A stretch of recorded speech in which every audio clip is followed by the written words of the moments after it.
Assalamualaikum warahmatullahi wabarakatuh. Welcome back to my channel. Teman-teman, di video kali ini aku akan membahas latihan SKB CPNS perawat D3 atau nurse tentang keperawatan gerontik. Selamat belajar. Oke teman-teman, kita mulai. Untuk nomor 1, perawat datang berkunjung ke rumah seorang perempuan berusia 82 tahun yang baru saja keluar dari rumah sakit karena sesak nafas. Di rumah klien mendapatkan terapi oksigen 3 liter per menit dan obat-obatan lain. Perawat menjelaskan pada keluarga fungsi oksigen dan posisi yang tepat untuk klien.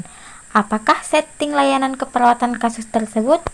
A. Nursing home, B. Home care, C. Acute care, D. Respite care, E. Day service. Oke teman-teman, kita bahas satu persatu ya. Untuk bagian A, nursing home, yang dimaksud dengan nursing home di sini terdapat suatu institusi hunian bagi lansia yang membutuhkan bantuan dalam berbagai aktivitas sehari-hari. Layanan yang disediakan bukan hanya perawatan tetapi juga medis dan rehabilitasi. Nah, melihat kasus tersebut di atas, kayaknya ini tidak masuk. Jadi buang. Lanjut bagian B, home care.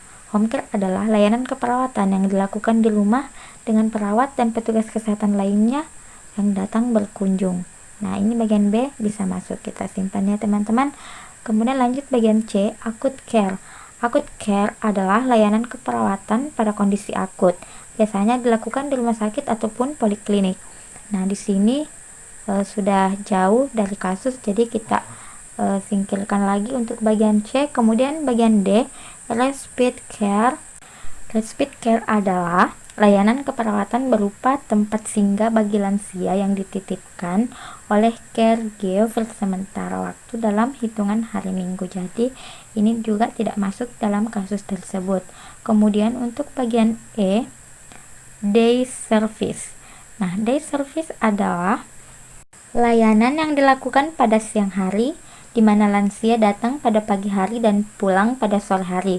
Layanan yang diberikan berupa aktivitas sosial, rekreasi, mandi, makan, dan pemantauan kesehatan. Jadi yang paling masuk dalam kasus tersebut adalah bagian B, yaitu home care. Jadi jawabannya adalah B, home care. Oke, selanjutnya nomor 2, seorang perempuan 70 tahun datang ke poliklinik geriatrik dengan keluhan varises di kakinya yang semakin besar dan terasa nyeri. Hasil pengkajian didapatkan data tekanan darah 160 per 80 mm Hg, frekuensi nadi 70 kali per menit, dan terlihat varises pada daerah otot gastrocnemius. Nah, apakah perubahan fisiologis yang menyebabkan kondisi pada kasus tersebut?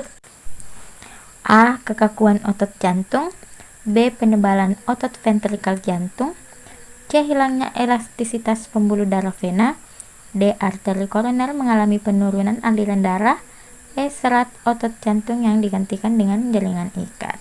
Untuk bagian A, rasionalnya, kardiomiopati restriktif, otot jantung pada orang dengan kardiomiopati restriktif menjadi kaku dan kurang elastis, yang berarti jantung tidak dapat meluas dengan benar dan mengisi darah antara detak jantung. Jadi ini bukan termasuk. Kemudian bagian B, penebalan otot ventrikal jantung, berarti dia itu kardiomiopati hipertrofik.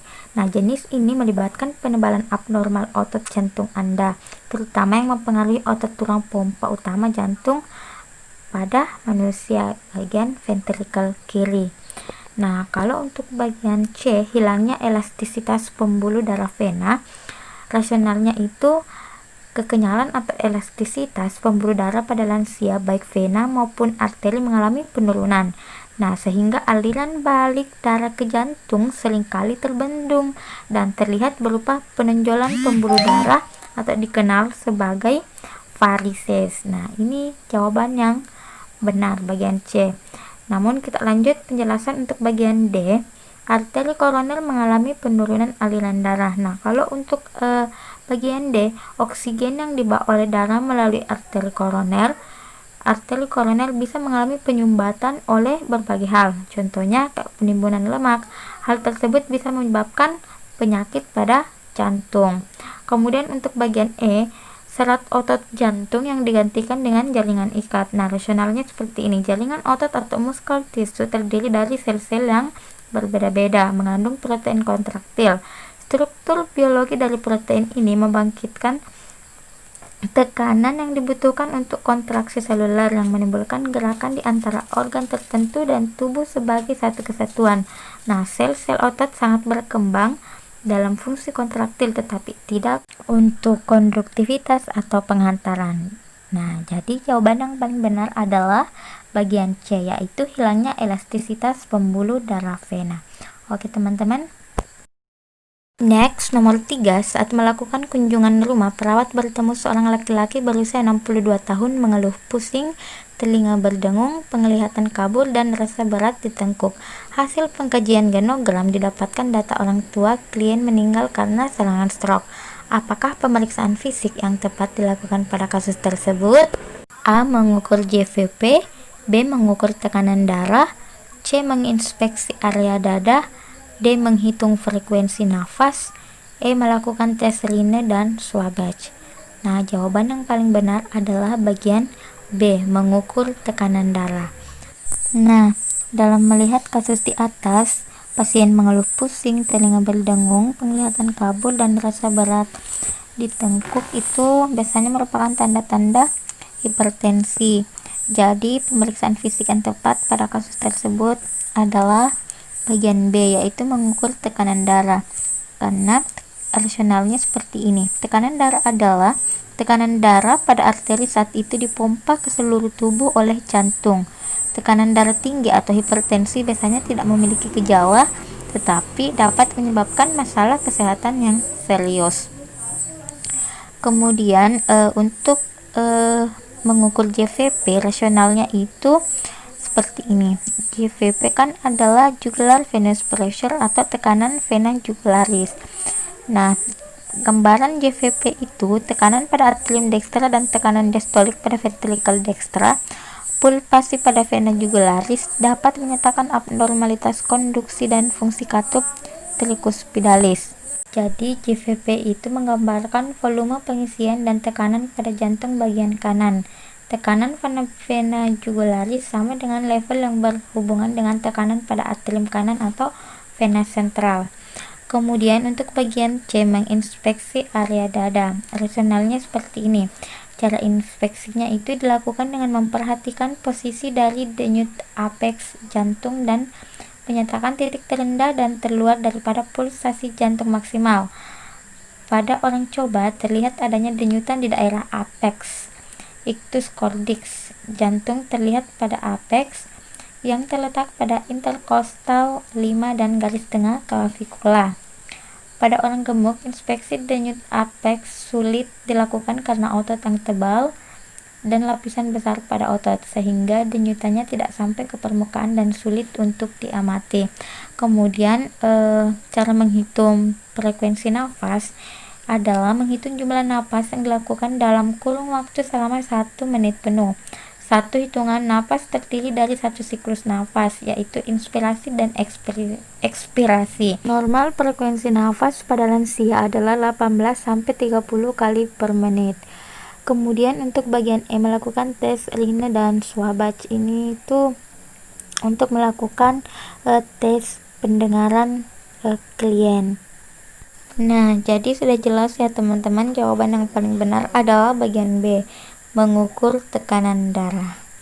Selanjutnya untuk nomor 4, seorang perempuan berusia 60 tahun dengan berat badan 78 kg dan tinggi badan 158 cm datang ke puskesmas karena hipertensi.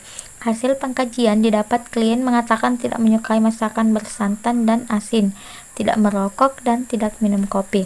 Apakah faktor risiko hipertensi yang tidak dapat diubah pada kasus tersebut? A. Suku, B. Umur, C. Genetik, D. Obesitas, E. Diet tinggi garam dan lemak. Nah, jawaban yang paling benar adalah bagian B. Umur. Nah, semakin bertambah usia, semakin berisiko terjadinya hipertensi. Jadi sangat jelas ya teman-teman, pada kasus ini dia kan sudah berusia 60 tahun. Jadi dia sudah sangat berisiko terjadi hipertensi. karena dia juga tidak menyukai masakan bersantan, asin, juga tidak merokok dan juga tidak minum kopi. Jadi yang betul-betul mempengaruhi dia terjadinya hipertensi adalah usia. Kemudian untuk nomor 5, seorang laki-laki usia 70 tahun mengeluh kram pada bagian perut. Hasil pengkajian, klien sudah 5 hari sulit BAB, teraba massa pada abdomen dan tidak ada nyeri tekan abdomen. Klien sulit beraktivitas dan jarang bergerak termasuk olahraga, mudah lelah, sering merasakan nyeri pada bagian lutut, dan klien mengatakan tidak nyaman dalam melakukan kegiatan.